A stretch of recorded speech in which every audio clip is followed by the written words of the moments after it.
C'est suite à cet élément signé Michael Tougri et Cheikh Omar Ouedraogo que nous installons le deuxième panel de cette émission rétrospective. Le deuxième panel est composé de Issaka Kaboré, le représentant de la Confédération Générale des Travailleurs du Burkina Faso, CGTB. Monsieur Issaka Kaboré, bonsoir. Bonsoir. Nous avons également Youssouf Ouattara, voilà, directeur exécutif du Centre d'information de la formation d'études sur le budget, en abrégé CIFWeb. Youssouf Ouattara, bonsoir. Bonsoir. Bernard Bougma, vous êtes avec nous toujours pour ce deuxième panel. Vous êtes le chef de desk politique WattFM Truth TV. Alors, première question à vous, le représentant de la CGTB. Lorsqu'on regarde aujourd'hui l'actualité au Burkina Faso en 2021, quand on compare à 2020, on a constaté qu'il y a eu moins de grèves, la situation est un peu apaisée. Est-ce qu'on va dire que le dialogue gouvernement-syndicat a porté ses fruits? Merci, M. Ouissou. Et avant tout, j'aimerais au nom de la Confédération Générale du Travail, la CGTB, vous remercier pour cette invitation à cette émission. Et pour revenir à votre question, il faut dire que cette année, effectivement, il y a eu une accalmie, mais une accalmie relative. Relative qui est liée à la crise sécuritaire, mais aussi et surtout à la crise sanitaire. Et vous avez vu déjà que dès mars 2020, alors les syndicats avaient programmé un certain nombre d'activités en lien avec, bien sûr, l'application de l'UITS. Et à un moment donné, lorsque les premiers cas se sont faits, en tout cas se sont déclarés, de façon patriotique et responsable, le mouvement syndical a décidé, bien sûr, de temporiser. Malheureusement, le gouvernement en a profité, lui, pour faire autre chose, faire de la répression. Alors, faire suspendre des salaires, alors faire licencier des agents de la fonction publique et également entreprendre des remises en cause des acquis des travailleurs. Maintenant, dire que le dialogue politique, le dialogue gouvernement-syndicat a payé, non, ça n'a pas payé. Pour le moment, il faut reconnaître que dans toute lutte aussi, il y a ce qu'on appelle le reflux.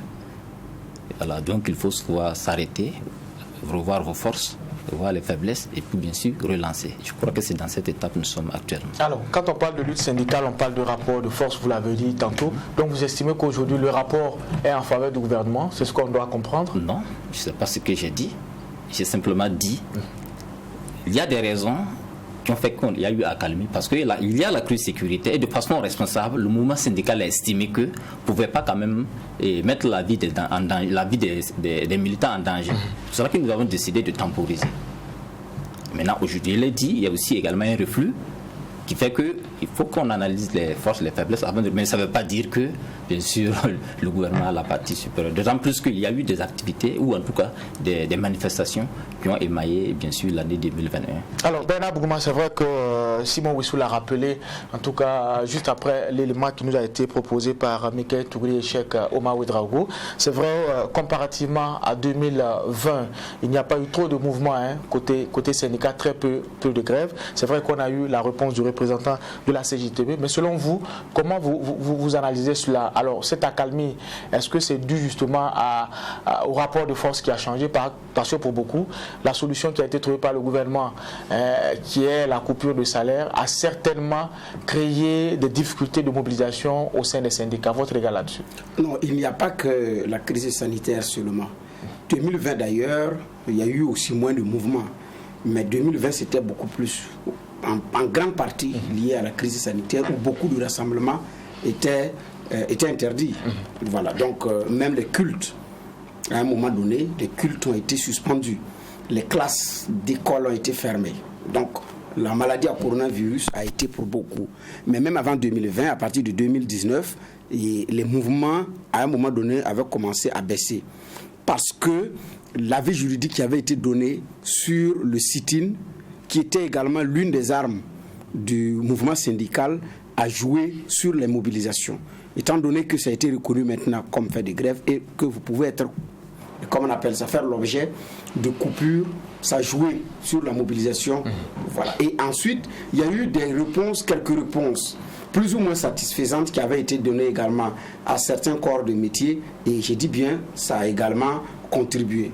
L'autre aspect aussi, c'était la personnalité de Christophe Dabiré, qui était beaucoup plus sage, beaucoup plus tempéré, qui n'était pas dans un registre va-t-en-guerre comme son prédécesseur Kabatiba, par rapport avec, comment on appelle ça, avec le mouvement syndical. Donc, qui était dans une position de vraiment négocier avec humilité, même sur les questions de l'UTS. Là, les positions restent tranchées, n'ont pas pu effectivement trouver, comment on appelle ça, avoir un même regard. Et là, effectivement, il y avait un certain nombre de mouvements qui étaient programmés. Et bon, la crise sanitaire est venue rétoquer cela. Mais avant, il y a aussi l'action des syndicats, des magistrats, qui ont été les premiers à lancer les premières salves contre l'UTS, qui ont fait l'objet de coupures qualifiées de sauvages, qui ont attaqué en justice, qui ont perdu devant certaines juridictions, qui ont gagné devant certaines juridictions, qui ont gagné à Ouaga, qui ont perdu à Bobo, qui ont à Koupela et Koudougou. Donc, ça jouait également par rapport à la mobilisation contre l'UTS. Donc, naturellement, je comprends ce qu'il dit, c'est une bagarre reportée. C'est une bagarre reportée compte tenu de la situation sociale, compte tenu naturellement également de la maladie à coronavirus. Sinon, même parmi les acteurs syndicaux, il y en a qui, quand la question avait été évoquée par rapport à coronavirus pour suspendre les mouvements, il y en a qui n'étaient pas d'accord. Certains avaient dit non, c'est juste pour casser et tout et tout. Mais à un moment donné, même les lieux de culte, ça a rattrapé tout le monde. Mais il y a des pays qui ont fait le choix de faire avec. Nous avons fait le choix de fermer nos frontières, de fermer les écoles, de fermer les lieux de culte. Naturellement, pour les rassemblements, ça joue. Mais après, la campagne électorale est venue, les hommes politiques sont allés. Voilà que presque dans l'élément qui est passé, beaucoup sont également allés en congrès dans ce contexte-là. Donc, j'ai dit, c'est un syndicat qui certainement tient de se réorganiser pour revenir. Et puis, bon, vous voyez aussi, il y a un renouvellement des instances aussi à leur niveau.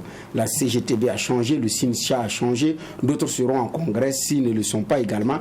Ils sont en train de changer. Je pense qu'au niveau également du SINAFI, j'ai également vu un changement à ce niveau. Ou bien si ce n'est pas le SINAFI, c'est au niveau du trésor. En tout cas, petit à petit aussi ce renouvellement-là. Donc d'ici là, naturellement, on va avoir également de rebondissements. Mais la maladie à coronavirus, à partir de mars 2020, a beaucoup joué sur la mobilisation. Là aussi, il faut le reconnaître. D'accord. Alors, M. Kaboré, c'est vrai, dans l'élément également, il y a un aspect qui n'est pas passé inaperçu. Après 4 années de suspension, on a vu le gouvernement et les syndicats qui renouent le fil du dialogue à travers cette traditionnelle rencontre gouvernement-syndicat. Alors, est-ce qu'on peut dire justement qu'il y a eu des avancées à ce niveau-là et quels ont été justement ces éléments qui ont permis qu'on franchisse encore un palier? Ok, merci. Bon, avant de répondre à cette question, il faudrait que je rectifie quelque chose. M. Bougouma a parlé tout à l'heure du Premier ministre Christophe Dabiré. Et je m'inscris en faux par rapport à ce qu'il a dit de l'image de l'homme. C'est que nous, nos mouvements syndicaux, nous retournons de Christophe Dabiré. Chaque fois qu'il a occupé des postes de responsabilité dans ce pays, il s'est opposé en anti-syndicat. La preuve, c'est que depuis, quand il était ministre de la Santé déjà, de 92 à 97, il a fait licencier 16 militants, y compris tous les membres du bureau national du SINCHA à l'époque. Et avec les batailles qui ont suivi, ils ont été restaurés dans leurs droits. En 1999-2000, quand il a été nommé ministre des enseignements secondaires et supérieurs, il a bien sûr été l'acteur clé de l'invalidation de l'année avec toutes les conséquences qu'on a aujourd'hui. Et en 2017, il est revenu et vous voyez la crise scolaire qui est venue. Donc on ne peut pas dire que ce monsieur-là, c'est quelqu'un qui fait de la négociation. Du reste, depuis son arrivée, le dialogue social, bien sûr, a été rompu. Vous vous racontez que dès la première rencontre de 2019, quand on a voulu parler de l'UTS, il a dit quoi? Que lui, il va aller boire sa bière et puis c'est fini. Donc ce n'est pas quelqu'un de dialogue. Donc dire que nous ne sommes pas d'accord. Maintenant, si le gouvernement est revenu peut-être un peu plus tard, c'est parce que les syndicats l'ont maintes fois relancé. Parce que ce qui caractérise également ce gouvernement, c'est qu'il ne répond pas aux correspondances des organisations syndicales. Vous écrivez, le gouvernement ne vous répond pas. Et même quand vous tenez même la rencontre de 2021, ça avait été annoncé que c'était en janvier 2021 que les syndicats devraient se retrouver. On leur a dit, le mouvement syndical leur a dit, il n'y a pas de souci. D'habitude, il ne faut pas nous surprendre. Il faut nous envoyer les éléments à temps pour qu'on puisse se préparer. Mais il n'y a rien eu jusqu'en juin. C'est comme ça que ce gouvernement travaille. Et bon, dire qu'il y a eu des avancées, on ne peut pas le dire ainsi. D'autant plus que les problèmes demeurent en l'état. D'accord. Et par rapport à la rencontre du gouvernement syndical? C'est ce que je veux dire. Par rapport à la rencontre gouvernement syndical, je ne peux pas dire qu'il y a eu des avancées parce que le problème demeure à l'État. C'est ça. Alors, une autre question. On a senti aussi que cette année, 2021, il y a eu beaucoup de mouvements côté apprenants, les élèves qui sont plusieurs fois sortis. Est-ce que le syndicat que vous êtes, est-ce qu'à un moment donné, vous n'êtes pas senti lésé? Maintenant, vous avez voulu profiter avec les apprenants pour les mettre devant le fait accompli pour dire voilà, c'est le gouvernement qui est la base de tout ce qui se passe. Non. Les élèves, ils ont des organisations carrément à part, notamment l'AESO et ses représentations dans les différentes localités du pays. Alors donc, j'ai dit, ils ont des structures autonomes, dont l'AESO, et qui a ses représentations dans les différentes localités. Donc lorsque le ministère a pris la décision, bien sûr, de faire ces réformes au niveau du BPC et du baccalauréat, bien sûr, leur organisation a appelé à manifester. Et je me rappelle qu'ils ont même déposé un préavis de grève. Le ministère aurait dû le recevoir, ce qu'il n'a pas fait. Alors, et le ministère a préféré plutôt aller vers la répression. Donc, les élèves se sont organisés de façon autonome pour défendre, bien sûr, leurs droits. Parce qu'ils ont droit à être évalués de façon conséquente. Or, les réformes que le gouvernement proposait, c'était des réformes qui étaient non seulement opportunes et qui n'avaient aucune pertinence. Et jusqu'aujourd'hui, nous l'affirmons. La preuve, c'est qu'à la session de 2020, bien sûr, le taux d'échec est à 72%. D'accord. Alors, Juge Bougma, c'est vrai que quand on parle des manifestations, notamment dans le milieu scolaire, il y a ce qu'on a eu comme débat et polémique autour de la fermeture du lycée Philippe Zenda Kaboré. Aujourd'hui, on a une claire lecture sur ce qui va devenir ce lycée. Le gouvernement a communiqué là-dessus, transformé en un lycée technique d'élite. Avec le recul, finalement, est-ce que cette question-là n'a pas été gérée avec beaucoup de passion, aussi bien au niveau du gouvernement que du syndicat? Ça, je suis d'accord, ça a été géré avec beaucoup de passion. Tout de suite, avant de répondre à la question, j'ai dit que je n'ai pas fait de la polémique, je n'aime pas polémiquer, je respecte les positions des uns et des autres. Que M. Dabiré est un passé qu'il faut rappeler, je suis d'accord. Mais j'ai dit, par rapport à la façon de faire en guerre de Paul Kabatieba et Christophe Dabiré, ce sont des méthodes différentes. Nul n'est parfait, et sur ce coup, je suis tout à fait d'accord. Mais Paul Kabatieba, Christophe Dabiré n'est pas celui qui a dit clairement que vous faites de la politique. Et revenir s'excuser. Et qui, dans des sorties, nous met à mal. Qu'il ait parlé de la bière, oui, il s'est expliqué, on est passé à autre chose. Mais je respecte la position des uns et des autres, et j'ai dit, par rapport à la méthode entre les deux, il y a eu quand même une différence par rapport en termes de sagesse à avoir et en termes de savoir aborder les questions. Maintenant, sur les questions de fond, entre le gouvernement et ses partenaires sociaux, c'est très difficile parce que même quand les engagements sont pris, les Burkinabés ne maîtrisent même pas les engagements qui sont pris. C'est quand ça chauffe que nous, ça nous revient à la face et c'est nous qui subissons.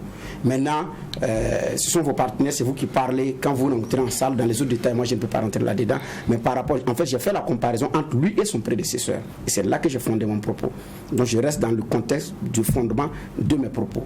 Maintenant, pour revenir effectivement à votre question, est-ce que l'affaire Zenda a été gérée avec passion? Oui, de part et d'autre, l'affaire a été gérée avec passion parce que ça a déboussolé, donc ça a débouché sur, comment on appelle ça, une violence.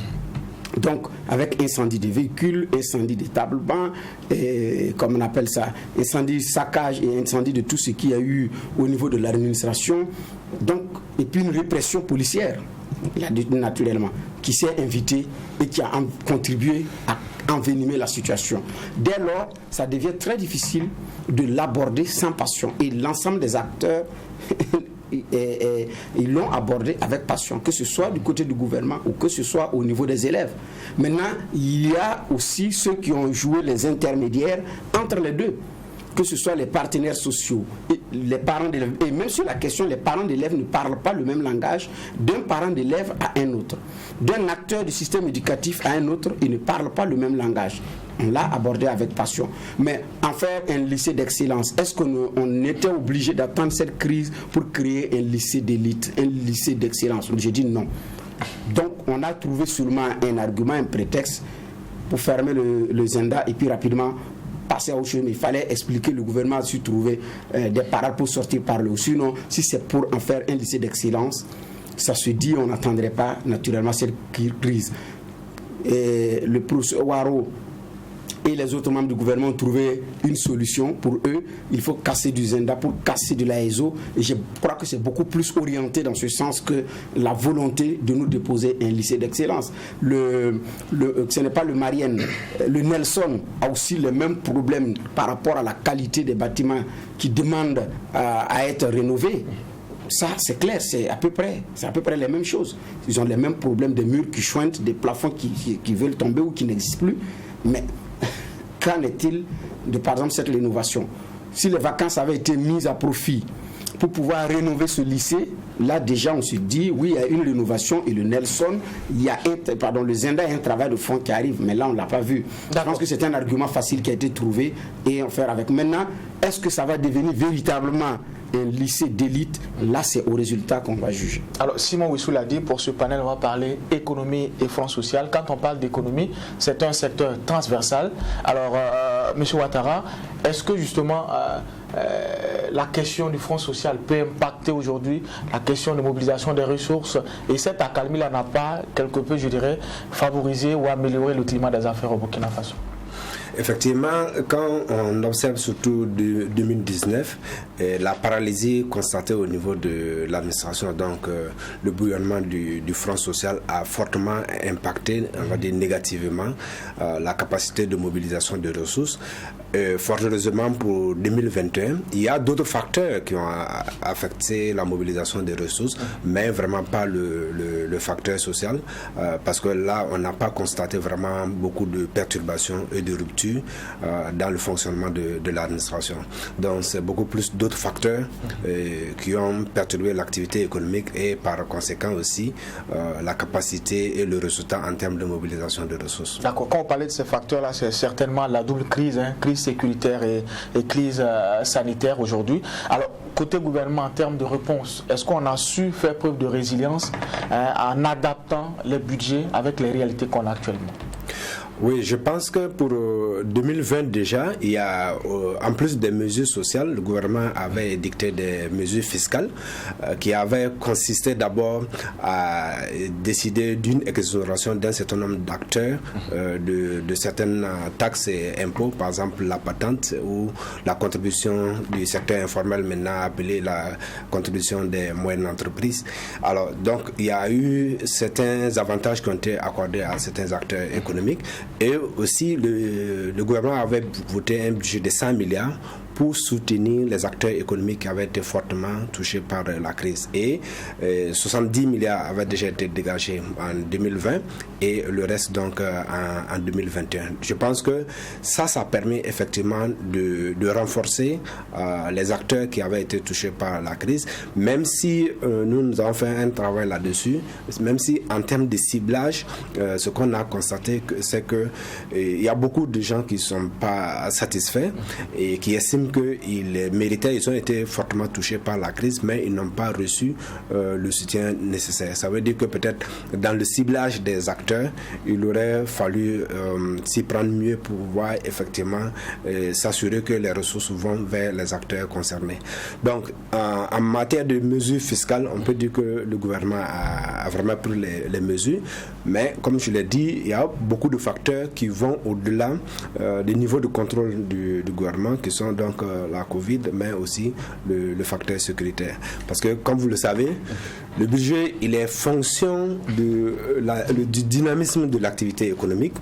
Donc, la capacité de l'activité économique à générer des ressources, mais le budget, il est fonction également de la qualité de gouvernance de l'économie et de nos institutions. Donc, essentiellement, ce sont ces deux déterminants qui vont, en tout cas, concourir à donner un résultat spécifique en matière de mobilisation de ressources. Alors, M. Issaka Kaboré, au cours des assises nationales, vous avez participé également, vous étiez l'un des représentants de la CGTB, vous aviez assisté et lors du bilan de la FCT, votre syndicat a dit qu'il y a des partis où il était d'accord, il y a des partis où il n'était pas d'accord. Aujourd'hui, quand on prend le bilan des assises nationales, la CGTB, dont vous êtes le représentant, qu'est-ce qui favorise et qu'est-ce qui ne favorise pas votre syndicat? Ok, merci. Bon, je crois que je vais revenir par rapport à la fermeture du Zenda. Parce que les raisons qui ont été avancées, oui, notamment celle de transformer le lycée en lycée, bien sûr, d'excellence, c'est la dernière raison. Sinon, les raisons étaient évolutives. La première raison qu'on a avancée, c'est que le lycée n'avait plus de serveurs. On a fermé le lycée pour ça. Et plus tard, on a retrouvé des données par magie, on a calculé les moyennes. Et on a même ajouté la question sécuritaire, parce qu'il paraîtrait qu'il y aurait des gens qui prennent un peu de la drogue un peu partout. Et au fur et à mesure... Cela n'est pas vérifié? Non.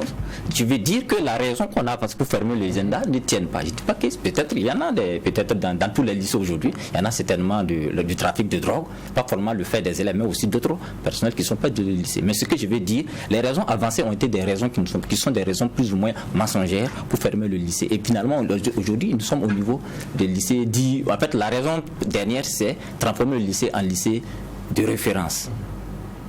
Comprenez que le gouvernement n'ayant pas d'alibi, c'est qu'elle l'a poussé effectivement à venir à ce niveau. Là, je suis d'accord avec l'analyse de M. Bougouma. Mais l'autre élément aussi, dans le reportage, j'ai vu qu'on a dit qu'on a recasé les 3700 élèves. Ce n'est pas vrai. Il n'y a que 1885 qui ont été affectés. Le reste, là, sont dans la nature. Mais on n'a pas entendu un parent d'élève se plaindre pour dire que son enfant n'a pas été réaffecté. Ah, bien sûr, des parents d'élèves, certainement vous n'avez pas fait le tout. Les parents d'élèves se sont plaints, même au niveau de la CNCE. Les gens, dans leur déclaration, ils ont fait cas de ces éléments. Donc tous les élèves n'ont pas été recasés.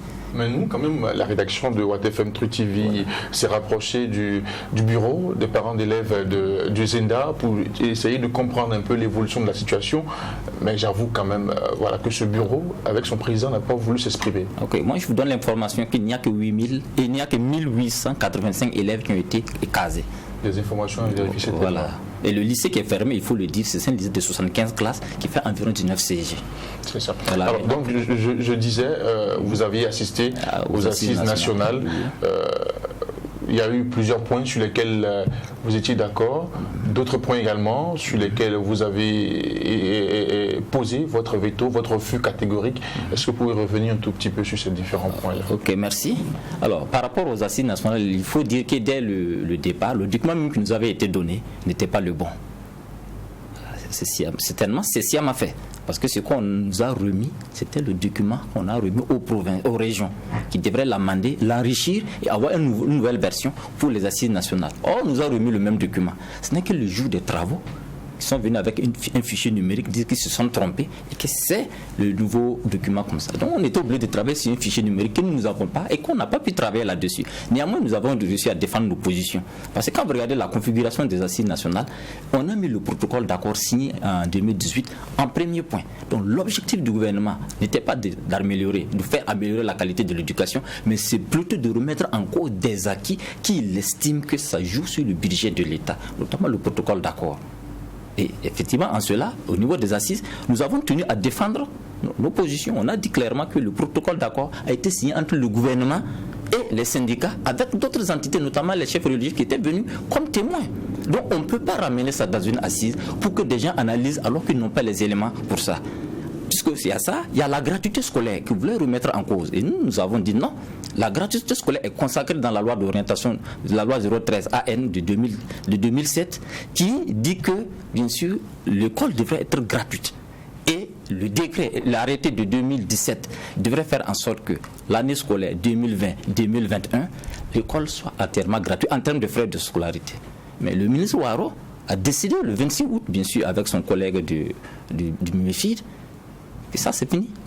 Donc, ils ont suspendu ça en entendant, bien sûr, de le remettre définitivement en cause pendant les assises. Et nous avons tenu à dire que cette gratuité, qui devrait aller de 6 à 16 ans même, elle est insuffisante. Il faut même redescendre jusqu'au préscolaire pour tenir compte de tous ces élèves-là. Parce que sans gratuité, nous sommes dans un pays pauvre, très arriéré.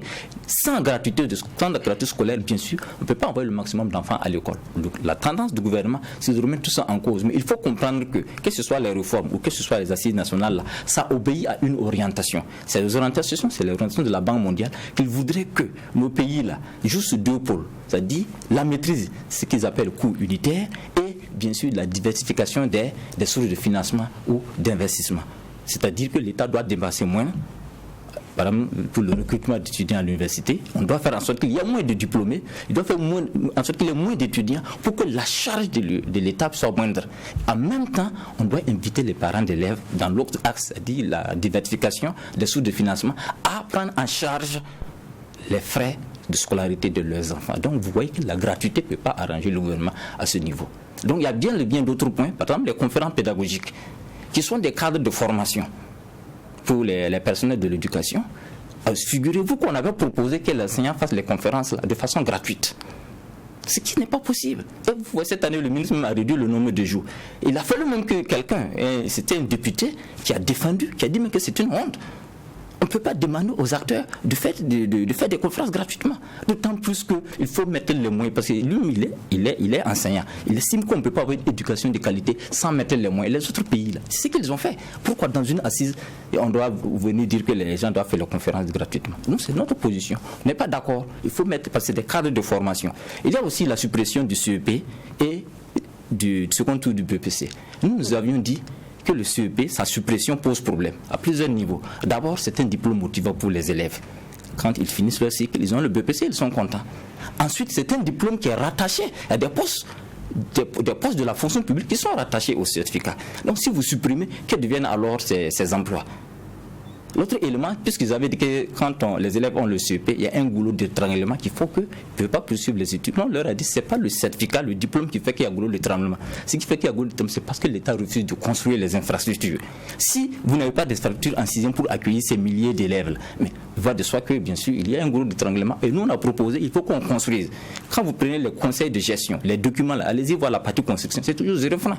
Vous ne pouvez pas ne pas construire et vouloir que les élèves de la 6e, en tout cas depuis du CM2, se retrouvent facilement en 6e. Mais on a constaté qu'en réalité, la suppression du CEP, on veut amener les acteurs du primaire là, à faire le CEP gratuitement. Puisqu'on parle, en lieu et place du diplôme, on parle de remise d'attestation. Nous avons dit que ça ne tient pas. Donc, la plupart de ceux qui ont intervenu ce jour-là, moi j'étais dans la commission, les parents d'élèves étaient clairs, on ne supprime pas le CEP.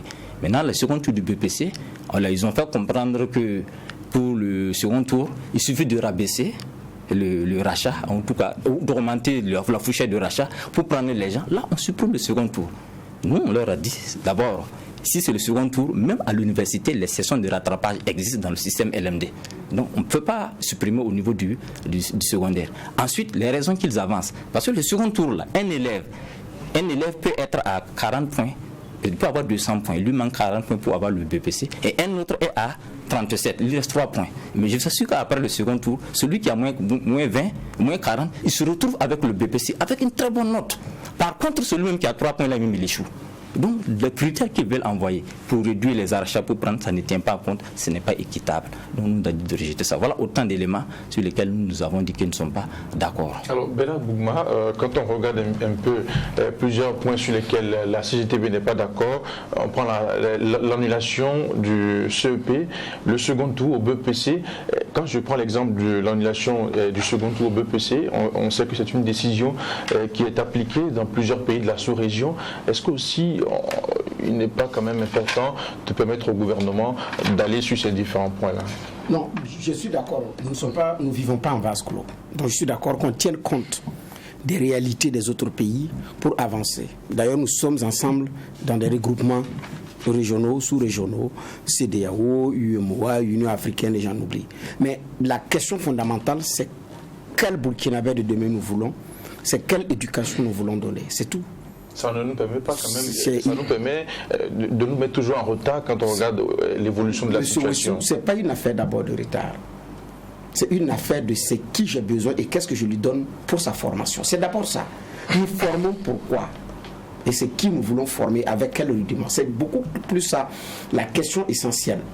Qu'est-ce que nous voulons mettre dans le cerveau de nos enfants pour demain? Ça, c'est fondamental. Mais maintenant, les autres éléments, c'est de regarder est-ce que ça nous arrange ou est-ce que ça ne nous arrange pas. C'est clair, l'adage populaire le dit. C'est la danse, c'est les pas de danse de l'autre qu'on imite, ce n'est pas son comportement. Donc, est-ce que nous, c'est le comportement que nous prenons ou ce sont les pas de danse? Donc, dans le système éducatif, l'éducation c'est la base, c'est la clé, tout le monde chante ça. Donc c'est-à-dire, ça ne doit pas, même s'il y a une influence extérieure, c'est pour améliorer, mais ce n'est pas que nous abandonnons nos fondements, nos valeurs pour aller prendre ailleurs. Non, là je m'inscris totalement en faux de dire que comme ceux-là font ça, faisons ça. On n'a pas les mêmes réalités, on n'a pas forcément les mêmes destinations. On n'a pas les mêmes destinations. Donc, il y a également à regarder et à être logique. Un pays comme la Côte d'Ivoire a tenté la suppression de la dictée, ça a même été acté, mais je pense que ça a été revu. C'est pas parce que on veut forcément y aller ou que les autres font comme ça que c'est bien. Donc je pense qu'il y a cette réalité-là à prendre en compte. Évoquer les raisons des autres pays autour, non, je pense que c'est une fuite en avant. Est-ce que de façon responsable, responsable par rapport à l'avenir du Burkina, par rapport au Burkinabé de demain, nous sommes posé les vraies questions pour trouver les vraies réponses. Parce que la question facile à se poser, c'est de dire comment fait le voisin. Ah, il fait comme ça, donc je fais comme ça. Non, ça c'est une fuite de responsabilité qui ne permet pas qu'on vous juge sur la base du résultat. Mais on va vous juger sur la base du fait que, en fait, ce n'est pas de notre faute. En fait, c'est ceux-là qui font, nous sommes à regarder, mais on n'a pas réussi. C'est facile de se débiner en ce moment. Et moi, je ne suis pas d'accord avec cette méthode. D'accord. Alors, M. Ouattara, quand on parle de la vie chère, c'est un sujet qui est très souvent évoqué par les syndicats. Aujourd'hui, on a parlé de la double crise sécuritaire et sanitaire qui impacte aujourd'hui l'économie au plan national. Aujourd'hui, avec le budget qu'on a et les recherches que vous avez effectuées, est-ce qu'on tient compte des services sociaux de base pour permettre justement à ces populations-là de faire face à cette double crise? Dans les différents budgets qu'on a regardés, 2021, 2022, nous nous intéressons spécifiquement aux secteurs sociaux, notamment le secteur de l'éducation, le secteur de la santé, et aussi les secteurs ruraux comme le secteur de l'agriculture. Et le Burkina Faso a pris des engagements au niveau international sur un certain nombre de dimensions, de consacrer une proportion de ses ressources à ces différents secteurs. Donc c'est ce que nous observons.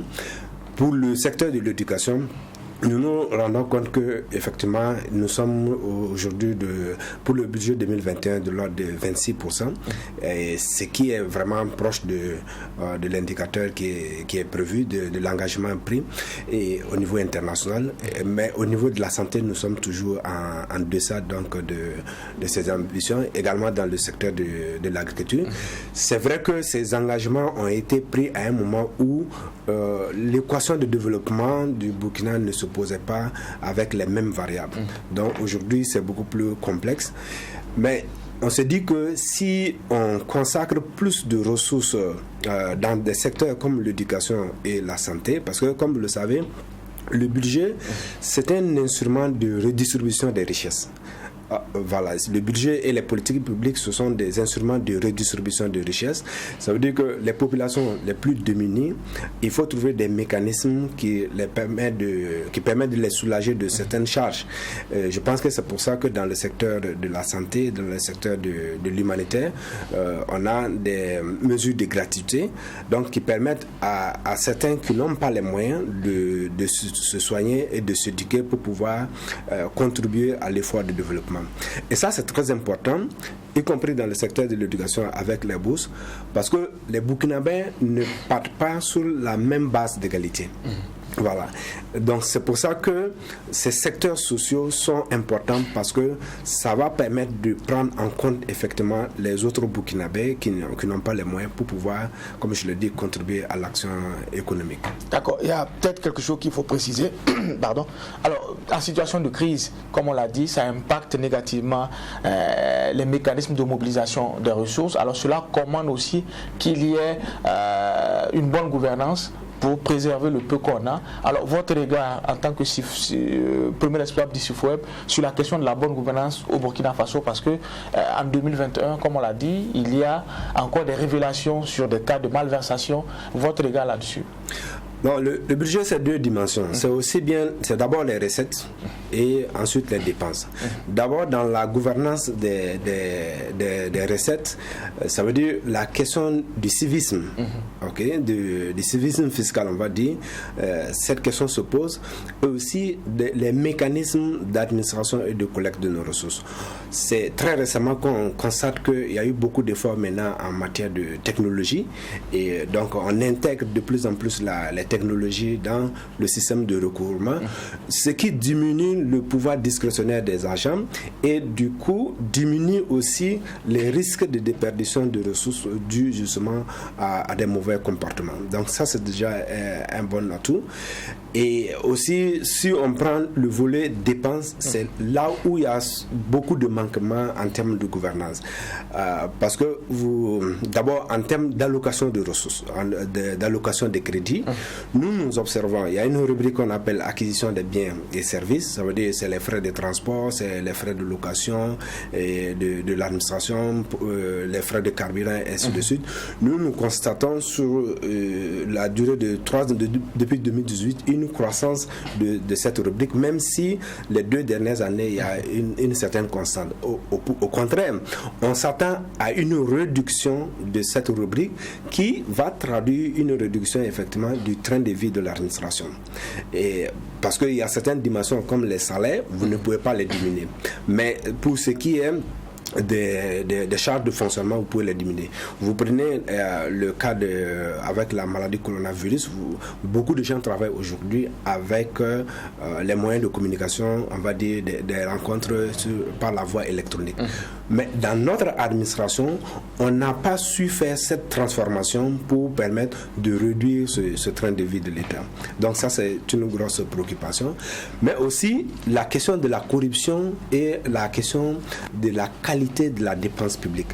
Parce que quand vous exécutez une dépense publique, quand vous prenez l'argent du contribuable pour acheter une rame de papier à 10 000 alors que peut-être c'est 2 000 ou 3 000, ça pose un problème. Quand vous prenez l'argent du contribuable pour construire une école qui s'effondre au bout de 2-3 ans, parce que nous on a fait un travail là-dessus, si vous prenez la proportion de l'ensemble des écoles qui s'effondrent, et au moins l'essentiel, plus de 80% de ces écoles-là s'effondrent avant l'âge de 10 ans. Voilà, on prend seulement la quantité qui s'effondre. Donc ça veut dire que nos infrastructures, leur durée de vie est très limitée. Donc on amène le contribuable à refaire le même effort. Et ça, c'est aussi bien une préoccupation pour les gouvernants, mais pour chaque agent public, pour chaque acteur qui a la charge de gérer 1 centime de nos ressources. Parce que, évidemment, le ministre ne peut pas être à tous les niveaux. C'est à chaque agent d'assurer cette responsabilité, de savoir que l'argent qui lui a été confié, c'est l'argent du contribuable. C'est quelqu'un qui a cédé cette portion de ressources pour pouvoir bénéficier d'un service. Donc il faut qu'effectivement ce service soit fait. Donc il y a un problème d'allocation, pour prendre en compte vraiment les intérêts de tous les Burkinabés, mais il y a un problème de la qualité de la dépense publique de manière générale. Merci beaucoup à vous. Je rappelle que nous avons sur ce plateau pour ce deuxième panel, nous avons Issaka Kaboré, qui est le représentant de la CGTB, Confédération Générale des Travailleurs du Burkina Faso. Est-ce que Adam Scarlett Ouedraogo a une dernière question? On va juste dire merci à ceux qui nous ont rejoints pour ce deuxième panel-là. Vous l'avez dit, on a eu M. Kaboré, Bernard Bougma, chef de desk politique, Truti du WattFM. En tout cas, on va vous dire au revoir. C'est le deuxième panel qu'on vous retrouve. Nous allons passer à une autre rubrique, la rubrique culture, pour parler du secteur culturel qui a été également éprouvé par la double crise sécuritaire et en tout cas sanitaire, mais les acteurs ont fait preuve de résilience. C'est ce que nous dit Nadine Zongo dans l'élément qu'il nous propose tout à l'heure. En culture, résistance et résilience étaient les maîtres mots de l'année 2021. La double crise sécuritaire et sanitaire a nettement joué en défaveur des acteurs du domaine. Malgré la crainte des attaques terroristes et du coronavirus qui impactent négativement avec pour conséquence le ralentissement des financements, de nombreux acquis ont été engrangés cette année. Entre festivals, sorties discographiques et cinématographiques et cérémonies de récompense, le secteur de la culture a su résister. L'une des plus grosses victoires du secteur en 2021 est la tenue de la 27e cuvée du FESPACO, Festival panafricain du cinéma et de la télévision de Ouagadougou. Une édition avec 239 films sélectionnés et 50 pays représentés au Burkina Faso. Cette édition a connu le sacre du réalisateur somalien Kada Aiderus Ahmed avec son film La femme du fossoyeur. Si sur le plan organisationnel, le Burkina Faso a tiré son épingle du jeu, côté palmarès, la moisson n'a pas été très bonne pour les cinéastes burkinabés. Tout compte fait, le FESPACO aura permis aux réalisateurs burkinabés comme Aboubakar Diallo de prendre des galons dans le milieu du 7e art africain. En cette année 2021, les Sotigui Awards, qui font la part belle aux meilleurs acteurs du cinéma, ont tenu toutes leurs promesses. Tenu dans la soirée du 13 novembre, le Sotigui d'or a été décerné à l'acteur guadeloupéen Saint-Éloi Luc. Le domaine du théâtre a été productif également en 2021. Le Carrefour international du théâtre de Ouagadougou Cito a également présenté cette année 2021 son 49e spectacle majeur. Adaptation d'une œuvre sud-africaine, le costume a mis en scène plusieurs acteurs burkinabés de renom. Ce spectacle a été présenté aux amoureux du théâtre du 13 octobre au 6 novembre 2021. Les amoureux de la lecture ont été servis cette année également à travers la Philo, foire internationale du livre de Ouagadougou. 6e du genre, elle s'est tenue du 25 au 28 novembre dernier et a réuni près de 8000 festivaliers. L'autre victoire du secteur de la culture cette année, c'est bien sûr les Koundé. Le Covid-19 a eu raison des 2 dernières éditions, mais en 2021, le commissariat général des Koundé prend sa revanche en tenant concomitamment les 3 dernières éditions des Koundé. 5 artistes étaient en compétition pour le prestigieux trophée, le Koundé d'or. Et le des Altino, Emilio le Chanceux, Don Charles de Batoro, Amzi et Sisbi. Une édition remportée par le parolier Don Charles de Batoro avec son tube Le Fils du Buffle. En 2021, des artistes ont dompté des scènes faisant le plein des salles et des stades du pays. C'est le cas de Amzi qui a fait le plein du Palais des Sports de Ouaga 2000 le 15 mai dernier. Un spectacle entrant dans le cadre de la promotion de son album Ma Mission, sorti 3 mois plus tôt, soit le 5 février 2021. Le 12 juin 2021, c'est le jeune rappeur Kayawoto, le père de la Maouland, qui lui emboîte le pas en offrant un concert à guichet fermé. Le rappeur Smarty, dans le cadre de son album Odyssée, lui décide de dompter le stade municipal de Ouagadougou, Issouf Joseph Konombo, un pari qu'il relève avec brio. Les artistes burkinabés ont également franchi un palier dans la volonté de conquérir l'international. C'est le cas du Baba National Flobi, qui a donné un concert de belle facture à Abidjan dans la mythique cuvette du Palais de la Culture de Trècheville le 17 novembre dernier. Le drapeau du Burkina Faso a flotté sur le toit de la musique africaine avec le sacre de Lady Chine à la compétition de chant de Voice Afrique francophone le 1er mai 2021 à Abidjan. 2021 a été riche en sorties discographiques. Hugo Boss a présenté son 2e album M-Business 2.0 dans ce mois de décembre. Flobi, lui, a mis sur le marché son 6e album dénommé Wenso. Doudenji a signé son grand retour après 11 ans avec son album intitulé Retour du Brave. Greg le Burkimbila, tel un phénix, fait son comeback avec Alalé, sa 4e œuvre discographique. Toujours dans le domaine musical, l'une des grandes révélations de l'année reste l'artiste Priva. Avec son single Sodaga, le maréchal des logis a convaincu les populations et draine avec lui des milliers de fans solidaires aux forces de défense et de sécurité dans la lutte contre le terrorisme. La situation sécuritaire n'a pas laissé indifférents les acteurs du monde culturel qui ont lancé des concepts et initié des activités pour soutenir ceux qui sont au front dans la lutte contre le terrorisme. L'artiste gospel Dena Moana a offert de grands concerts à Ouagadougou les 19 et 21 novembre dernier pour la paix au Burkina Faso. La star de la rumba congolaise Fally Ipupa a également été tête d'affiche sur une série de concerts à Ouagadougou et à Bobo-Dioulasso dans ce sens. Des concerts à caractère qualitatif pour soutenir les veuves et les orphelins des soldats tombés au front. 2021 a été également marqué par une valse à la tête de plusieurs structures et institutions culturelles. Ce fut le cas au bureau burkinabé du droit d'auteur BBDA, où Ali Bara, directeur général, a cédé sa place à Samuel Garani. Le ministère de la Culture que dirigeait Élise Foniyama Ilbudo Tiombiano a été rattaché à celui en charge de la communication, avec à sa tête Ouseni Tamboura. Et pour parler du volet culture, nous avons été rejoints sur ce plateau par deux personnes, en tout cas avisées de la question culturelle. Issouf Balima, administrateur culturel. Bonjour et bienvenue. Bonjour.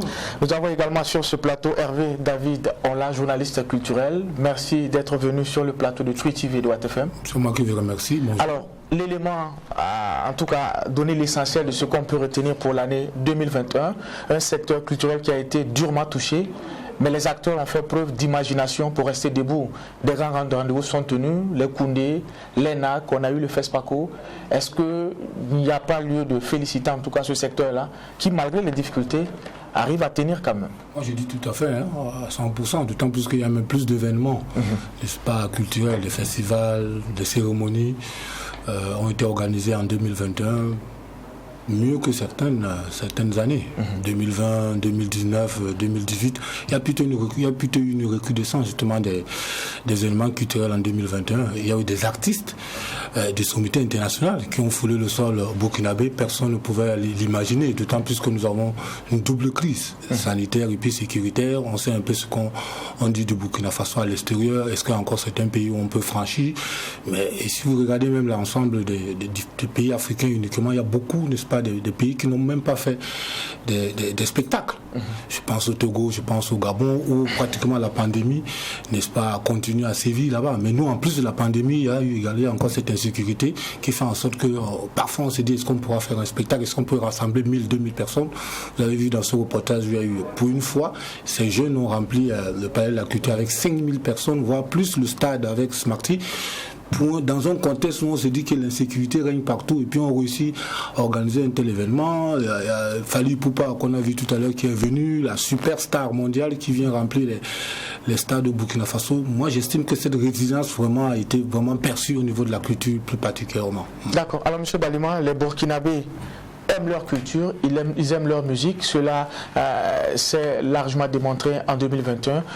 Hervé, on l'a dit, on a eu des grands concerts, je dirais, des concerts qui ont marqué la mémoire collective. On a vu le concert de Kaya Oto, on a vu Amzi, on a vu Smarty, malgré la situation sécuritaire, qui a pu donner une bonne réplique, une bonne leçon de résilience.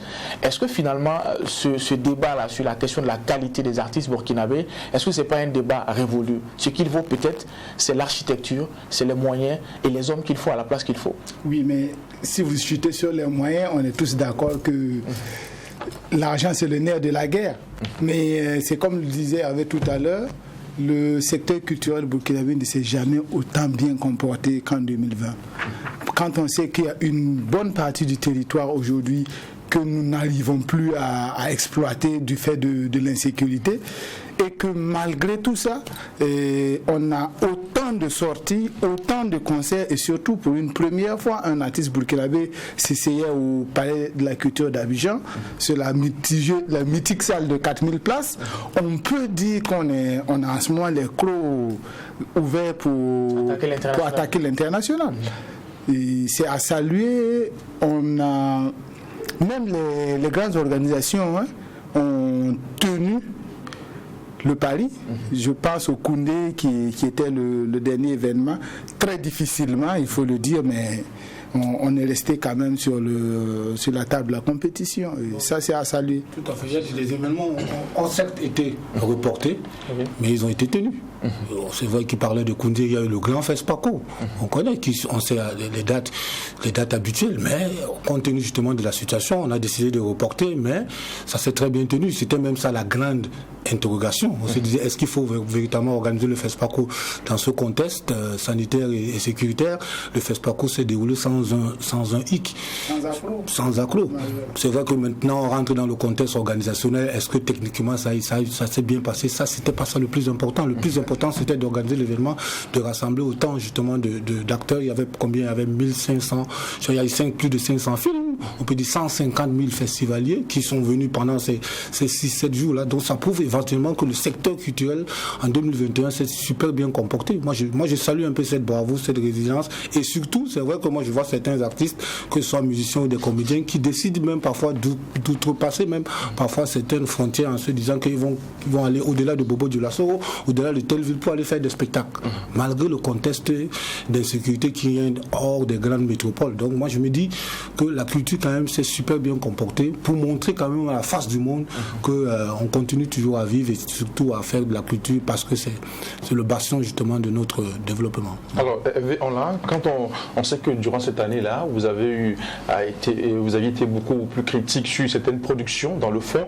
Quand je prends par exemple ce single de Kayaoto, vous avez apporté votre critique là-dessus. Les Koundé, vous en aviez parlé. Aujourd'hui, quand on prend le fond même des productions artistiques au Burkina Faso, culturelles, est-ce qu'il y a, surtout en cette année 2021, votre point de vue là-dessus? Moi je dis il y a eu beaucoup d'améliorations. Cette concurrence, cette industrie culturelle est en train véritablement de se comporter comme à l'international. Vous savez, la critique a permis à certains acteurs justement de redoubler d'efforts. Nous avons des super beaux clips maintenant, des clips de qualité. Avant il fallait sortir, aller à Abidjan ou aller n'importe où pour prendre des jeunes réalisateurs ou bien les faire venir ici. Maintenant on le fait nous-mêmes. Et chaque artiste qui sort une œuvre, que ce soit discographique ou bien cinématographique, essaye justement de prendre en compte justement ces critiques. C'est vrai que ça va toujours leur permettre d'être un peu d'être toujours, n'est-ce pas, au charbon, mais je pense qu'en ce moment-là où nous sommes, ces jeunes, surtout la nouvelle génération, vraiment en train de casser leur tirelire pour montrer davantage que ce qu'on voit à l'extérieur, nous ici au Burkina on le fait. Donc quand vous venez sur le cas de Kayaoto, effectivement, j'ai voulu vraiment véritablement qu'on comprenne qu'au-delà du fait qu'on va à l'extérieur, mais qu'on n'oublie pas qu'on peut être ici et faire de belles choses. Et heureusement pour lui, moi je suis tellement très content que grâce à Kayaoto, il y a beaucoup d'autres artistes justement qui font peut-être même plus que lui maintenant, que ce soit en termes d'image, que ce soit en termes de clips, que ce soit en termes de voix ou quoi, en termes d'artistique, sur le plan artistique. Regardons même le stade, le palais des sports. Qui pouvait imaginer que 2 jeunes pouvaient remplir le palais des sports? Parce qu'il y a eu cette concurrence. C'est vrai que ce n'est pas une concurrence physique, mais c'est une concurrence, je vais dire, artistique. C'est-à-dire c'est ce qu'on veut. On veut ça. C'est pas forcément quand on dit je suis pas d'accord avec X, ça veut dire que personnellement on n'est pas d'accord. C'est juste parce qu'on a besoin que cette concurrence puisse exister. Mais au-delà de ça, c'est la culture qui gagne. D'accord. C'est un peu ça. Alors c'est connu, la culture pour mieux s'exprimer a besoin, je dirais, d'un climat assez paisible. Et quand on regarde le Covid-19 et ce qu'on a comme crise sécuritaire, mais beaucoup estiment qu'une crise peut être une opportunité, notamment dans le domaine culturel. Quand on prend le cas de la Côte d'Ivoire, le coupé-décalé s'est imposé pendant que la Côte d'Ivoire était en crise. Est-ce que vous pensez, M. Balima, que les artistes burkinabés, ça peut être dans tous les registres, est-ce qu'ils ont suffisamment libéré leur génie créateur pour justement transformer cette crise en opportunité? Okay. Le danger, quand vous prenez en exemple la crise ivoirienne qui n'a rien à voir avec... c'est vrai que c'est pas du tout dans le même contexte. Pour montrer que la crise peut être une opportunité. Ailleurs, il y avait un pays qui est divisé en deux, dont la vie existait dans les deux côtés. Dans notre cas, on a une bonne partie où la vie n'existe presque plus ou difficilement et une partie où on essaie d'être résilient. Moi, ce que je reproche aujourd'hui aux artistes, notamment aux musiciens, c'est de n'avoir pas contribué en termes de chant dans la résilience pour les FDS. Parce que vous savez, un pays qui est touché dans sa chair comme le nôtre, à un moment donné, on a besoin de grandes voix pour redonner de la force aux troupes. Cette chanson de Priva qu'on a vu tout à l'heure. Exactement. FDS qui prend également le micro. Oui, et vous pouvez voir dans l'histoire, que ce soit pendant la guerre de Noël en 82-83, j'étais pas là de toute façon, il y a eu beaucoup de chansons d'artistes burkinabés pour galvaniser les troupes au front, et c'est peut-être sur cet aspect que j'attends les artistes. Sinon, on est aussi un secteur qui a beaucoup souffert. Je ne peux pas faire le bilan des deuils nationaux qu'on a vécu durant 2020, mais dites-vous que chaque jour, chaque fois que le papier du deuil national est publié, vous n'imaginez pas le nombre d'événements qu'on jette à l'eau.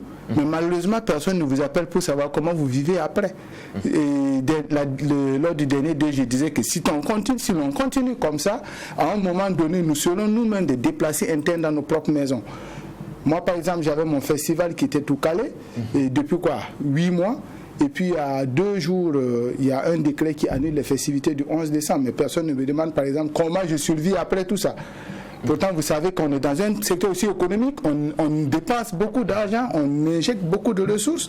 Si, par exemple, aujourd'hui, le danger, c'est que vous planifiez un événement sans avoir la certitude que l'événement aura lieu. Vous voyez, jusqu'à la veille de votre événement, tout peut arriver. Et peut-être pour 2022, on va demander à l'autorité d'être aussi regardant, parce que c'est aussi un secteur de planification, c'est un secteur de développement. Si on peut aussi agir de sorte à ne pas tuer un secteur pour un autre, ça allait être intéressant. Alors, Monsieur Balima, vous savez que le Burkina Faso vit une situation difficile, une crise sécuritaire, une crise sanitaire. Est-ce que cela ne revient pas aux administrateurs culturels comme vous d'adapter la situation ou vos activités culturelles à la situation actuelle du Burkina Faso? Parce que on ne sait pas quand ça va finir. Et donc, le gouvernement, lui également, est dans une position d'avant-gardiste. Okay. Est-ce que vous savez déjà qu'oser tenir une activité dans une situation comme ça, c'est déjà de la résilience. C'est déjà s'adapter d'ailleurs. Parce qu'aujourd'hui, tous les sponsors ont fait notre secteur. Je ne vous apprends rien. Monsieur Hervé, qui est promoteur, le sait très bien. Oui, c'est compliqué en ce moment. On organise presque à fond propre aujourd'hui. On organise... En fait, c'est vraiment de la résilience et de l'amour. Je ne vais pas dire de sacerdoce, mais c'est extrêmement compliqué aujourd'hui d'organiser. Mais si, malgré tout cet effort, que les autorités disent résilience, vous dites ok, on veut être résilient. Dans votre résilience, on vient vous couper les pieds la veille de votre événement. Quelle que soit votre résilience, à un moment donné, vous allez sombrer.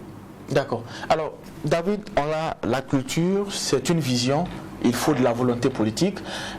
Récemment, il y a eu un remaniement ministériel. Je ne parlerai pas de celui qui occupe le portefeuille, on ne doute pas de sa qualité. Mais ce qu'il faut ajouter, c'est que le secteur de la culture, du tourisme et des arts a été rattaché dans ce département-là, celui de la communication. Cela a soulevé beaucoup de polémiques au sein du milieu culturel. Comment vous voyez, je dirais, cette réadaptation de cette nouvelle, en tout cas, formulation du ministère? Moi, j'estime que c'est peut-être dommage, ou bien peut-être c'est arrivé au mauvais moment. Parce que moi, on va un peu rapidement revenir un peu 5 ou 6 ans en arrière.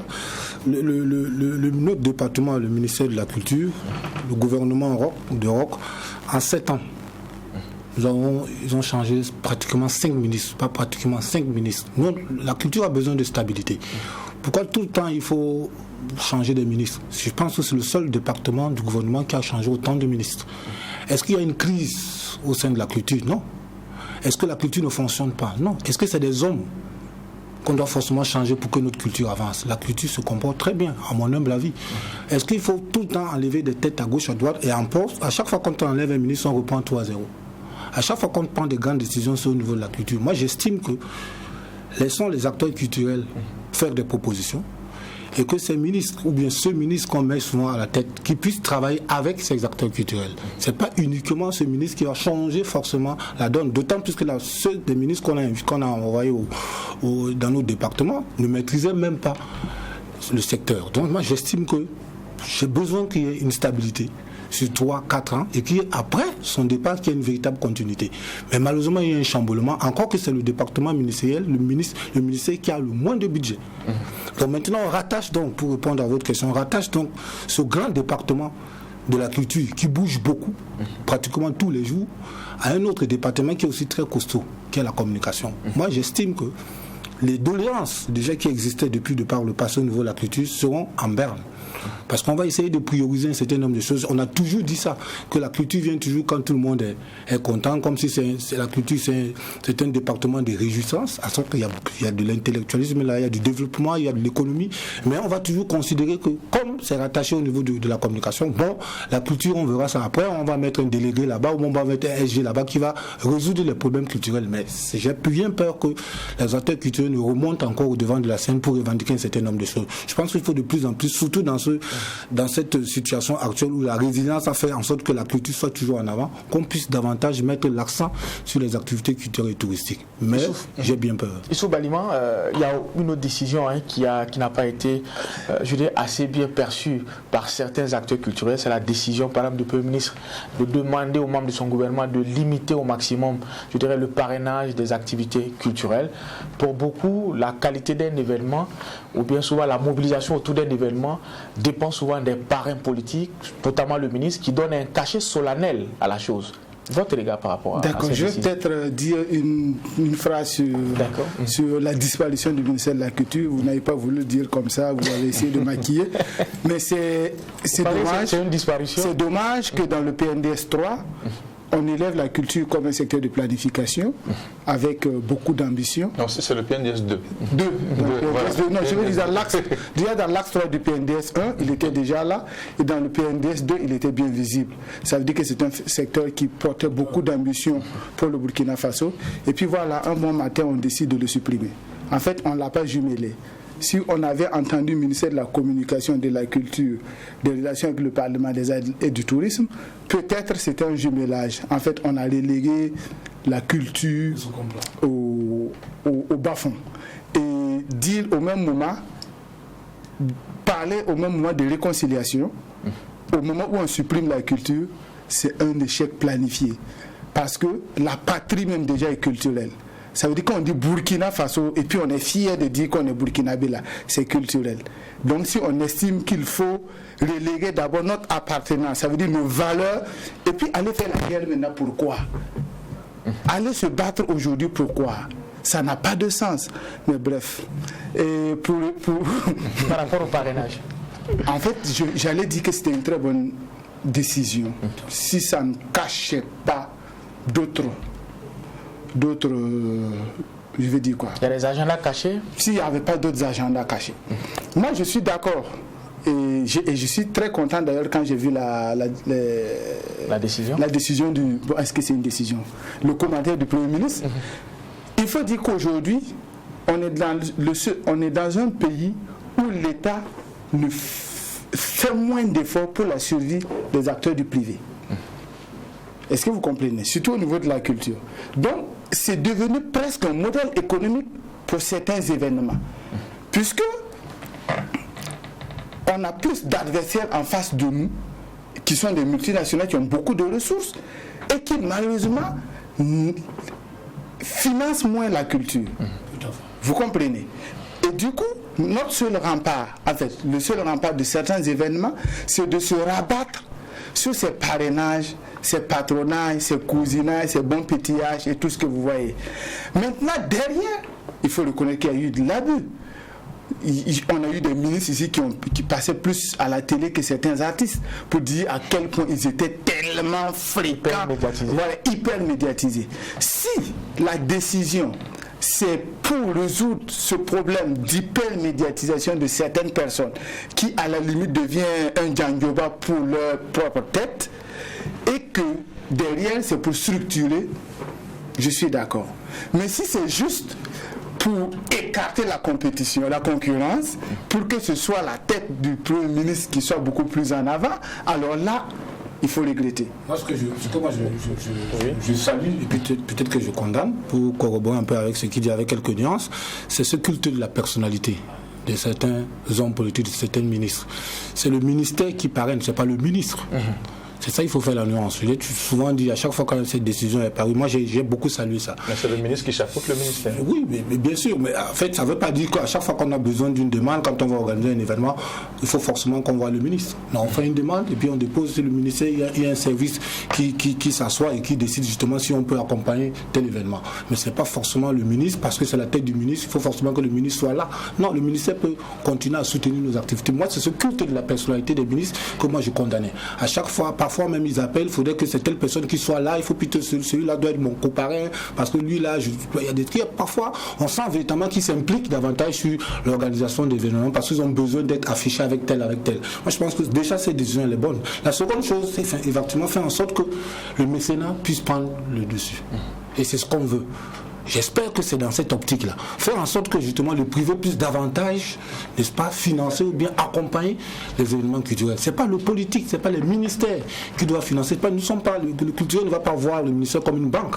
Ils accompagnent techniquement, ça peut être pas forcément financièrement, mais techniquement à réaliser les œuvres culturelles. Maintenant, le privé, je vais dire certainement le mécénat et toutes les structures dont on parle là peuvent venir en appui justement que ce soit financier pour accompagner le secteur culturel, moyennant justement une régression au niveau de leurs impôts et un certain nombre de taxes. Il faut motiver justement ces mécènes justement à venir soutenir davantage la crise. Je préfère que ce soit un directeur d'une entreprise, je ne sais pas, privée, qui est parrain d'un événement, que ce soit un ministre, à mon humble avis. D'aucuns pensent quand même que c'est une réduction de la subvention des acteurs culturels.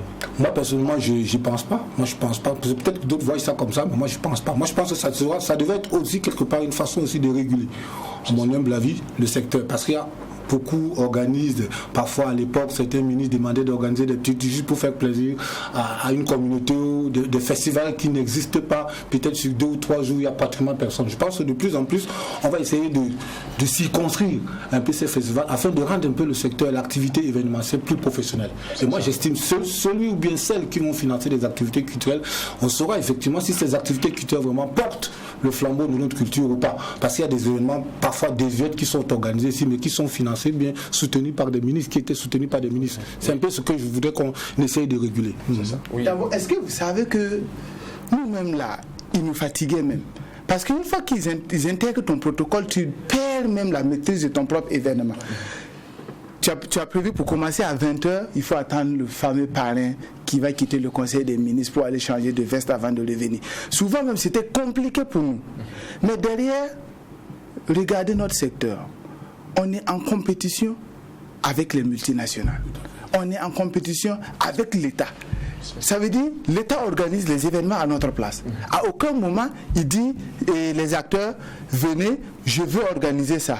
Et c'est vous les professionnels. Les appels à quoi? Jamais il ne le fait pas.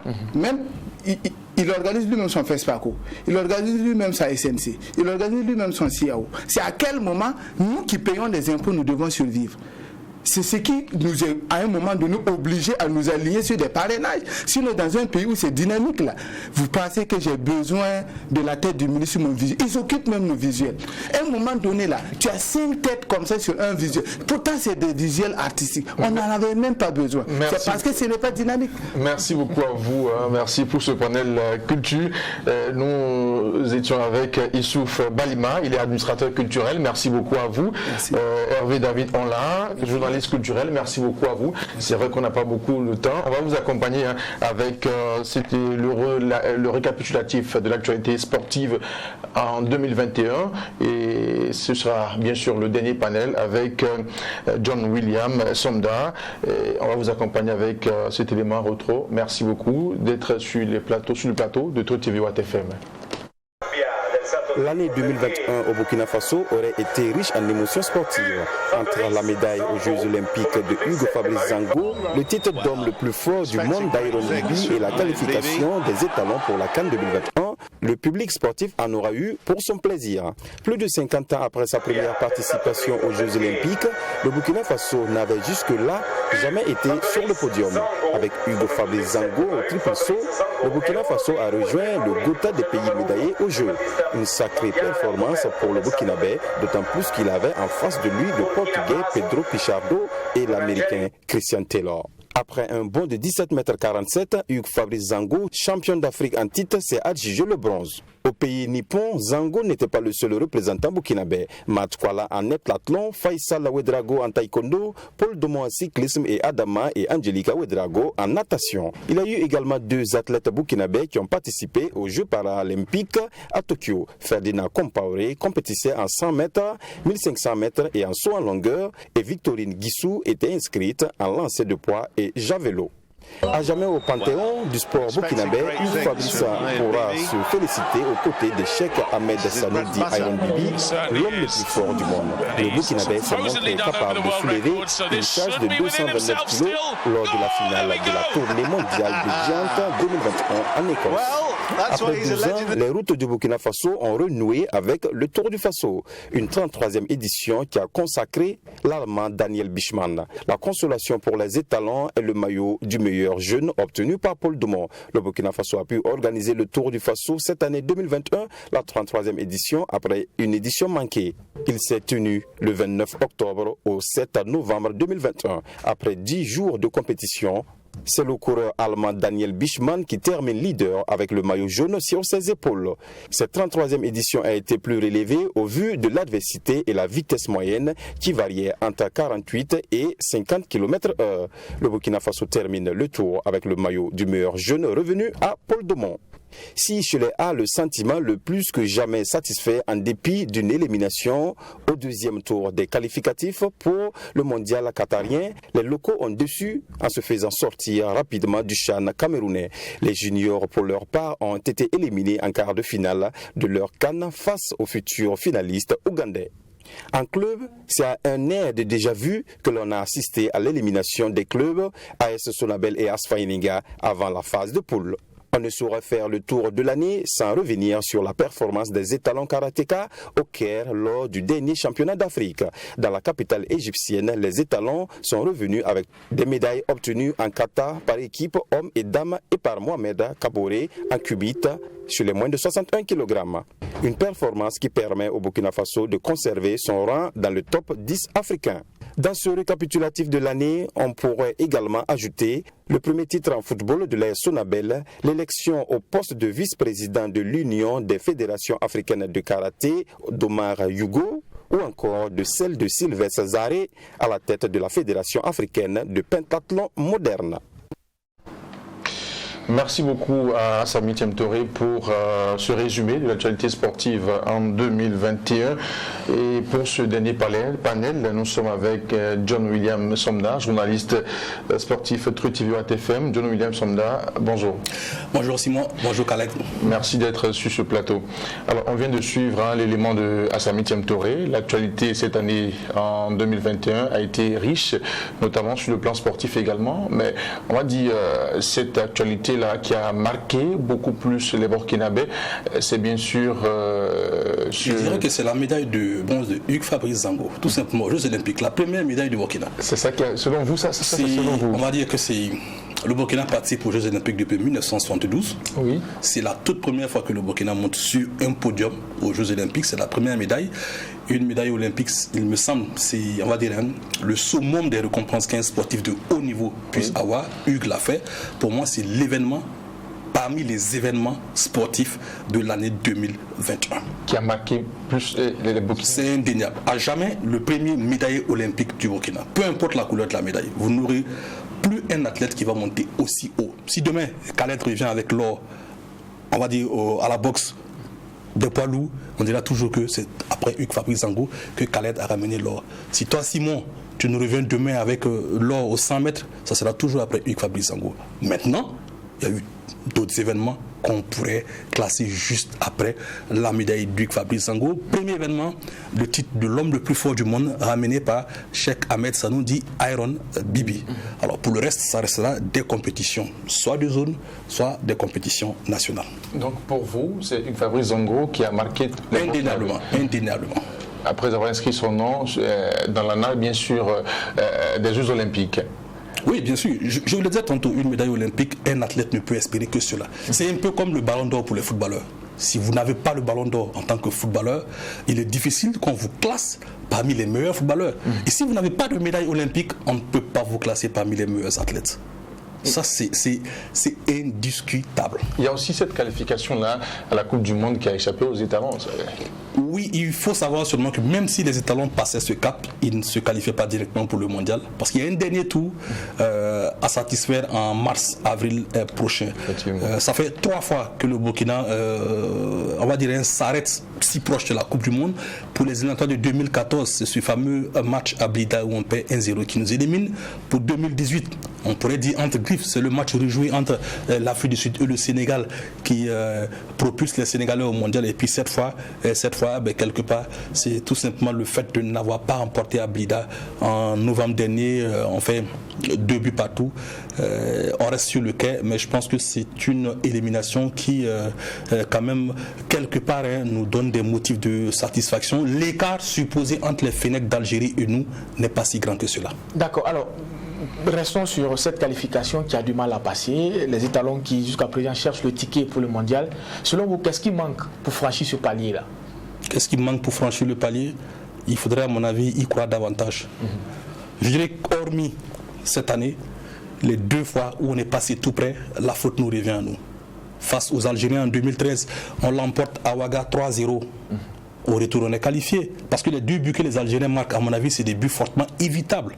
Et ensuite, pour le mondial 2018, on s'est focalisé sur ce match à rejouer entre le Sénégal et l'Afrique du Sud. Et on ne s'est pas concentré sur le match très important que nous avions à disputer à Johannesburg. Et là, on tombe 1-3. Alors, on aurait remporté ce match à Johannesburg, que Sénégalais et Sud-Africains auraient rejoué 20 fois. Ça ne changeait pas les choses. Donc je pense qu'il faudrait qu'on y croit encore plus davantage. Encore, il faut y croire.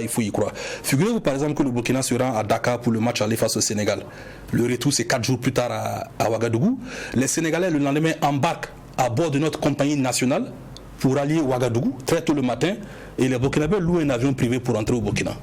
Alors entre les 2 pays, dites-moi lequel a fait de la qualification au mondial une affaire, je dirais, très sérieuse. Vous comprenez que des fois, si on veut aller, il faut vraiment mettre les moyens pour y aller. D'accord, alors pour la CAN, c'est clair, on sera au rendez-vous au Cameroun. Mais il faut dire que c'est une compétition on a raté de très peu. Je veux dire, on a frôlé le report. Finalement, ce débat entre le report par report, un mot là-dessus, est-ce qu'aujourd'hui, le Cameroun est prêt pour accueillir cette compétition? Est-ce qu'on n'aura pas une CAN au rabais? Une CAN au rabais, je ne pense pas. Je pense que les Camerounais sont prêts. Il n'aurait pas été prêt que la CAF aurait tout simplement pris la sage décision de reporter cette compétition.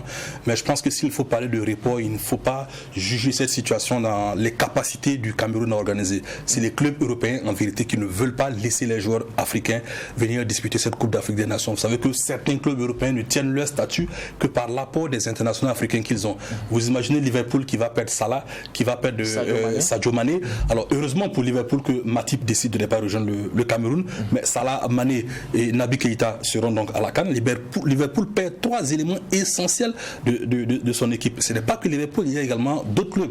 En vérité, les clubs européens ne veulent pas laisser les joueurs africains venir en cette période de l'année disputer la Coupe d'Afrique des Nations. Le souhait des Européens, c'est de placer la Coupe d'Afrique des Nations en été, c'est-à-dire en juin. Mais en juin, vous savez que dans certains pays africains, il pleut. Nous n'avons pas les mêmes conditions climatiques. Vous n'osez pas imaginer une compétition de ce genre à Ouagadougou en juin ou juillet. Il pleut et des fois c'est accompagné de vent. La période propice en Afrique pour disputer la Coupe d'Afrique, c'est janvier, février. Les Européens doivent donc s'habituer à cela. Ils ont peut-être l'avantage, c'est eux qui payent les joueurs. Je ne vois pas un seul club en Afrique qui puisse payer à Mané ce qu'il gagne à Liverpool. C'est pas possible. C'est là qu'ils se font le paquet de fric possible. Mais les Européens aussi doivent comprendre que la Coupe d'Afrique des Nations, elle est vitale pour les Africains. Et la Coupe d'Afrique des Nations, c'est comme l'Euro, c'est comme la Copa América. Jamais personne n'a demandé le report de la Copa América. Parce que la Copa se joue en juin.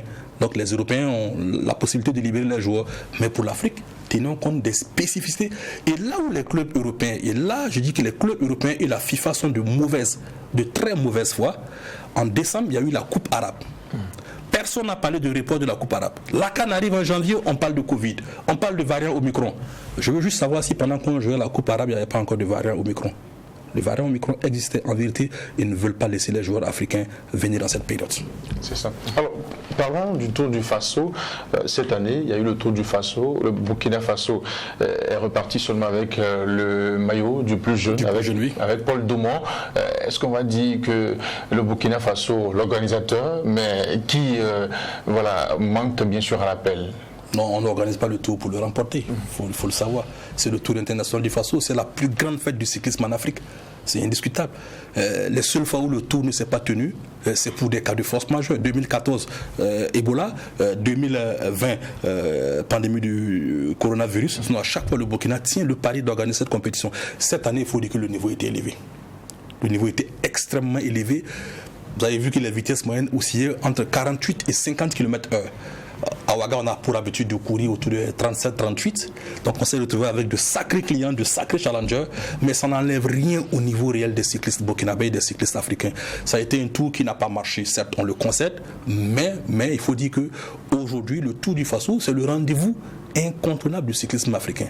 Tous ceux, vous verrez par exemple que cette année, lorsque le Tour se disputait, il n'y avait pas de compétition majeure en vue. C'est pour cela que vous n'avez pas vu des pays comme l'Érythrée, vous n'avez pas vu des pays comme l'Angola, vous n'avez pas vu des pays comme l'Éthiopie se bousculer. Mais lorsque ce Tour offrira la possibilité d'aller par exemple au championnat du monde ou à d'autres compétitions à l'international, vous verrez que tous ces gens vont venir. Et on a suffisamment prouvé, que ce soit lorsque l'Érythrée est venue, que ce soit lorsque l'Angola est venue, que nous avions du répondant. C'est juste cette année, à mon avis, ça n'a pas marché. Il faudrait en tirer les conséquences. D'accord. Moi, je vais revenir au sport roi. Quand on parle de football, on sait que ça draine beaucoup de passion. Nous sommes à quelques pas de la CAN 2021. Alors, parlons aujourd'hui du contingent burkinabé qui sera au Cameroun. Les forces en présence, est-ce qu'on doit jouer sur des individualités ou aujourd'hui c'est le collectif qui doit parler au regard de ce que Kamou Malo a appelé? Je pense qu'une équipe, il faut toujours mettre les individualités au service du collectif. Si vous partez sur la base des individualités, ce n'est même pas la peine d'embarquer à bord de l'avion. Parce que si tout arrive, vous allez rentrer chez vous. Mettons les individualités au service du collectif. Nous avons la chance d'avoir une équipe jeune, des 29, bon on va dire 28, des 28 qui donc ont été retenus pour le stage. Seulement 9 ont déjà disputé la Coupe d'Afrique des Nations. Les 19 autres n'ont jamais disputé cette compétition. C'est un atout ou une faiblesse? C'est les deux à la fois. Parce que vous prendrez un pays comme l'Éthiopie, de toute l'équipe de l'Éthiopie, aucun n'a déjà disputé une Coupe d'Afrique des Nations. Au Cap-Vert, ils n'ont pas autant de joueurs à avoir disputé la Coupe d'Afrique des Nations. Le Cameroun, si. Et dans ce groupe, je pense que tout est jouable. Tout est jouable. Si le Cameroun part avec les faveurs des pronostics parce qu'il joue chez lui, le Burkina, logiquement, doit pouvoir se mettre au même niveau que le Cameroun. Je pense que sans être les favoris du groupe, ce serait la catastrophe si le Burkina ne parvient pas à sortir de cette poule A. Sachez que les 2 premiers sont qualifiés et les 4 meilleurs troisièmes sur l'ensemble des 6 groupes sont qualifiés. Alors si les États n'arrivent pas à passer ce cap, il faudra sérieusement réfléchir à ce qu'il faut faire demain. Sinon, je pense que le Burkina a les moyens pour faire un parcours honorable. D'accord, je sais que vous aimez les pronostics, vous avez une mémoire d'éléphant, vous aimez les statistiques. Beaucoup estiment que à chaque fois que les États ont débuté avec le pays organisateur, on fait une assez bonne CAN. Votre regard là-dessus est un pronostic? À chaque fois qu'on a débuté avec le pays organisateur, ce n'est pas arrivé tout le temps. Ce n'est pas arrivé tout le temps. Par contre, je sais quand il nous est déjà arrivé de nous retrouver avec le pays organisateur, mais je pense qu'il n'y a pas grand-chose à tirer de cela. Il n'y a rien. Le Cameroun, on jouera le Cameroun pour la 3e fois dans le même groupe. La première fois, c'était à Ouaga en 98, on avait perdu 1-0. La deuxième fois, c'était à Libreville où on fait 1-1. Les 2 équipes se retrouvent dans le dernier carré. On espère que ça sera du même acabit. Mais par contre, généralement, l'équipe championne, lorsqu'elle tombe sur le Burkina, que ce soit en phase de poule ou en second tour, a du mal à passer. C'est le plus souvent l'équipe qui réussit à rendre la tâche difficile aux vainqueurs. Rappelez-vous, en 2013, le Nigeria en phase de poule, ça a chauffé. C'était 1-1, en finale c'est 1-0. Le Cameroun également en 2017. Non, je pense qu'il n'y a pas... C'est de la superstition, il faut oublier ça. Ça ne compte pas cette histoire. Pronostic pour le titre final. Oui. Ben, vous me demandez de vous donner un pronostic alors que mon équipe nationale joue. Ben, je mettrai en tête le Burkina Faso. Merci beaucoup à vous, John William Somda. Merci à vous d'être passé sur ce plateau. Et c'est la fin de cette émission rétrospective sur WattFM Tru TV. J'étais avec Adam Skaled Ouedraogo. Adam Skaled Ouedraogo, merci à vous. Merci Simon Wissou. Et c'est fini pour ce numéro de l'actualité tout le long de cette année 2021. Merci à vous qui nous avez suivis depuis chez vous, aux téléspectateurs et auditeurs. Bonne année 2022 à chacun. Que Dieu protège le Burkina Faso. Au revoir.